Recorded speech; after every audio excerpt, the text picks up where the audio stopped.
What's going on, guys? T-Mart here, and today we're going to be talking about the rule sets for Search and Destroy in Black Ops 3. So ever since the beginning, Search and Destroy has been one of the most popular game modes in Call of Duty. Whether you're talking competitive or casual, everybody loves SnD. And in terms of public matches, it's probably the second most popular game mode behind Team Deathmatch. So it's obviously a pretty big deal. Well, David Vahn was talking about what he's going to be doing with SnD in Black Ops 3 on Twitter the other day. So I wanted to share it with you guys. So his first tweet he put out was this: is Search and Destroy for pubs. Round switch every time or nah?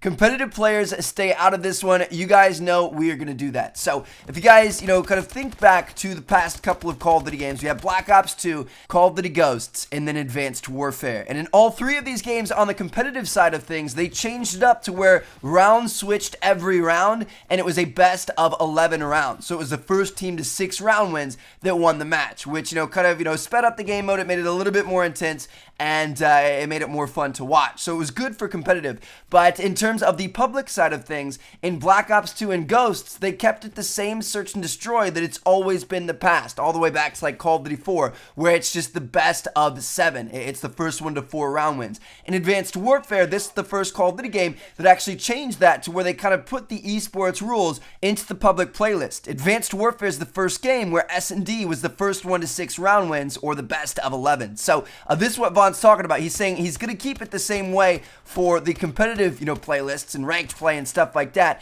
But what about for pubs? Is that too much? He goes on to say, I love Search above all, but first to 6 with an 11 round max is probably too big of a commitment for pubs. Even if we switch every round instead of every 3, we were thinking it's still first team to get 4 wins with a 7 round max. Then he goes on to, kind of wrap it up. He says, it's hard enough to get you filthy TDM casuals to play the second best game mode ever created. So yeah, there you guys have it. Black Ops 3 public match SnD is moving back to the old style of SnD we've seen previously in the series. First team to 4 round wins to best of 7. Round switch is going to be happening every round. What do you guys think about that? They're essentially cutting the SnD game time in half. They're making it much shorter games, which is going to be good for, like ranking up and stuff and getting, those, match bonus XPs and stuff like that. But let me know what you guys think down in the comments. Now, the last thing I want to mention to you guys before we go, it doesn't have to do with the rule sets of SnD, but it's more in terms of the specialist powers and abilities. So I don't remember where I saw this, but I saw it a couple of weeks ago, and I was waiting to mention it in a video when it made sense.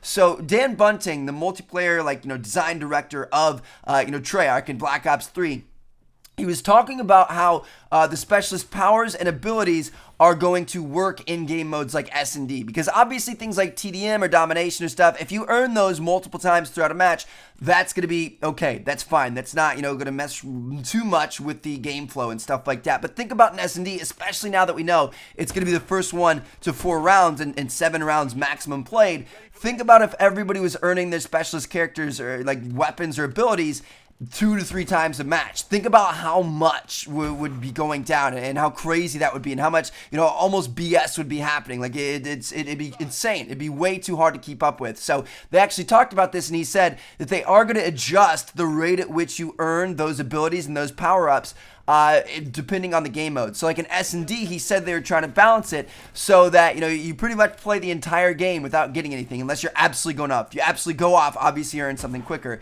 But it's a little bit, kind of more tailored towards the good players towards the end of the SnD game are going to start earning their stuff. So those last couple of rounds, the most important ones, the ones where, maybe it's a, tie game, 3-3 SnD, round 7, next one to win wins.